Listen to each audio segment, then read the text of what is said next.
Hi vlog, my name is Maggie and I am a Chinese American adoptee. This past summer I had the opportunity to travel back to China for 23 days, and this is my experience. On this trip I went to 11 cities, including the one that I was found in. I had tourist and local experiences alike, I made tons of friends, and I walked well over 100 miles. In this series I will be breaking down my experience into two parts, the physical journey and the emotional journey. I'm going to put a list of the cities that I visited, and this will be sort of how it's broken down. I do want to preface that everything I'm talking about is very personal to me.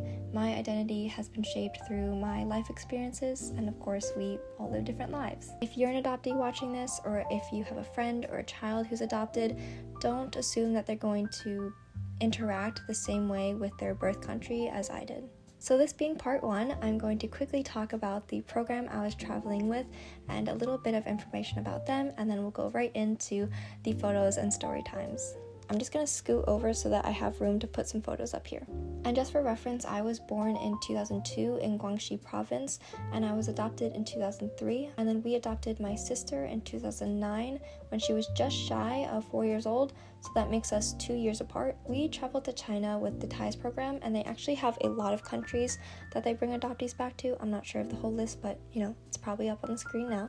They had a very big group this year. I believe there were 21 or 22 adoptees, and then of course they had families, sometimes they had siblings, whether adopted from China or not, and we had a very big group. The majority of the adoptees were girls, and that's just because of the one-child policy. Our ages range from 13 to 28, which is a huge difference. The program also has different levels of the trip, so there is TIES Light, and then they sort of go up based on how long you want to stay in China. My family arrived in China a week before everyone met in Beijing, so that's the part of the itinerary that we had control over. The company was super thorough, especially with transportation and guides. Even though we got on trains, we would always have a guide meeting us to get off the train and move us to our hotel. And just a side note, a lot of the transportation systems in China use Mandarin, English, Japanese, and Korean. Ironically, for all the organizations surrounding transportation, it was the most stressful part for me, but that's just because China is extremely populated. Like, no city in America will compare to a small metropolitan area in China. TIES did a really thorough job taking care of us every step of the way, and even months prior to the trip we were receiving packets like the logistical journey versus the emotional journey. Out of the 4 coordinators on our trip, 3 of them were adopted from China. If you'd like to read more about the TIES program in detail, I'm going to link them in the description, and from here on out I'm going to try not to include too many photos of the group because I did not ask all the adoptees if they could be in this video, so I'm going to keep it low-key. So now we're going to get into the fun part, which is the day-to-day itinerary. No one in the group has the exact same itinerary as us because we had a longer version of the trip, and also people go to their own provinces when we do province visits. So it begins the 4th of July, which is pretty ironic because I was leaving the country on our Day of Independence. We started our journey at Newark International Airport in Central New Jersey, and then we flew to Frankfurt in Germany, and then we flew into Shanghai. Then we had a bit of a bumpy ride, but we ended up in Chengdu. If I mispronounce any Chinese words in this video, I have an excuse, okay? From the time I stepped out of my front door and stepped into the hotel in Chengdu, 42 hours had passed. We were smooth sailing up until the point we got to Shanghai, and we had a 2.5-hour layover, but we had to go through Chinese customs, get our boarding pass, and get into the security line for our next flight to Chengdu, which, spoiler alert, you cannot do in 2.5 hours in China.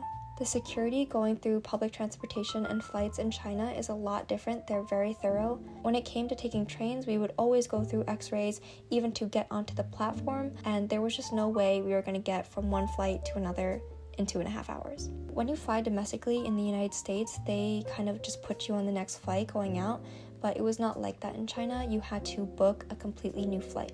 We had talked to some staff, but at this point we were insanely jet lagged. Like, our bodies, it was 6 a.m., but where we were, it was maybe 3 p.m. So after we purchased new flight tickets, which we did go back through insurance and fix that, we got on a plane to Chengdu and arrived there around 9 p.m. on July 6th. All the hotels we stayed in with the TIES program were extremely nice, and it also helps that the Chinese yuan is weaker than the US dollar. I'm reading from my laptop, so if you see me looking down, it's because I need my notes. So in Chengdu, we went to the Chengdu Giant Panda Reserve Base. We also went to the Jinli Ancient Street, and then we did a volunteer experience at the Panda Valley for the Panda Keeper program. The first panda base was kind of like a zoo, but when they say panda base, they mean pandas. There were hundreds of pandas at this base. Chengdu is the province where the giant panda originates from, so all the beautiful mountains in the mist and in the clouds, those are where the pandas live. Our guide was extremely knowledgeable. She was probably my favorite guide of the entire trip. She knew which ones were flying to DC, she knew which ones had just been in Korea, she knew the family line, she knew their personality. The TIES program also gives the guides an allocated budget for the meals, so the guides will take us someplace and it's already prepaid. One of the costs that was not included in the sort of cost of the program was tipping. I know the tipping culture is very different in East Asia, but because we were Americans coming in through this program, it was expected for us. Unfortunately, I didn't have permission to take photographs or videos during the panda volunteer experience. It is a misconception online that the panda base lets their volunteers sort of touch and pet the pandas, but we were not allowed to do things like that. We helped sort of break up these huge bamboo shoots for the pandas to eat. Then we watched a keeper feed the panda, and that was it. We did get cute little shirts though. My feet were so swollen by the end of these 2 days, but it was also much cooler up there versus sort of down in the city. Because this trip was in the middle of July, we were probably in China at the worst time of the year. East Asia as a whole is extremely humid, and then that paired with the hot summer weather, it was just a struggle to stand still. So from Chengdu, we went to Xi'an via a high-speed train. When I tell you these train stations in China are built different, I did know that lining up was a bit optional and abstract in China, but it really takes seeing it to understand the madness. But by the time the trip was over, I kind of embraced the organized chaos. But anyway, Xi'an is an extremely ancient city, so we got to see the ancient city wall and the terracotta warriors. The terracotta warriors are one of the most incredible historical finds of our age, and seeing them in person was amazing. It was really amazing. Crowd control is non-existent. It is one of the most visited sites in China. From Xi'an, we went to Beijing, and that's where we met the group for the first time. On the first day in Beijing, we went to the Temple of Heaven. Some of the adoptees came with their siblings who are not from China, and it was their first time experiencing China as teens or adults, so that was really interesting for them as well. The next day, we went to Tiananmen Square, which is a political center in China.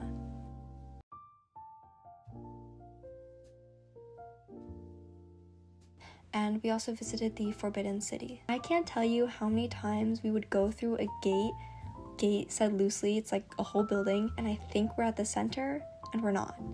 That city just kept going and going and going, and it took us probably 3 hours just to walk into the center of it, with stops to talk about the history. You definitely have to have really good walking shoes and enough water. We also went to a local family home to learn how to make dumplings. We got to see their house and what sort of a traditional courtyard might look like. And that was an interesting experience because a lot of my Asian friends' parents don't really understand the concept of me being adopted. So for a Chinese person to sort of be able to look at me and understand that I look this way, but I won't act like a Chinese raised person, was refreshing. So then the next day, I think we're on July 14th now, we got to go to the Great Wall of China. And this was when my knees started hurting. The walk up to the cable car was harder than the walk on the wall itself. But at this point, we had made our little groups, and a lot of our parents couldn't walk the wall anyway, so we got to do this stay together. When you stuck your head out of the wall to sort of look down, the air that was coming up was amazing. It was like natural AC. And I do want to say, whoever built that cable car system, whatever they were paid was not enough.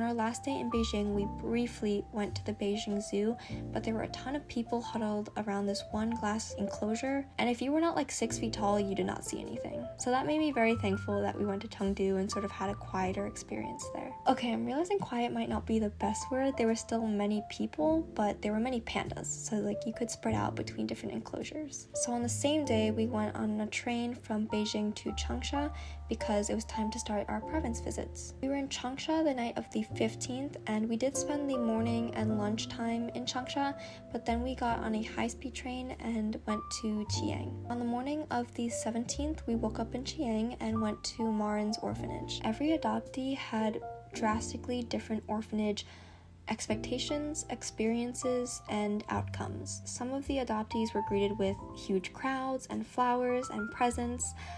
For some of the adoptees, it was just the director and files and sort of a more legal visit. Not sure how many of the girls were looking to pursue birth searches. I was not, and I was also told that if I was, I wouldn't be able to visit the orphanage. When we went to Marin's orphanage, we did meet her foster family because her foster father was the former director, and she stayed with him and his wife. We got to see her files, but we couldn't take photos. We did get to write down some of the details.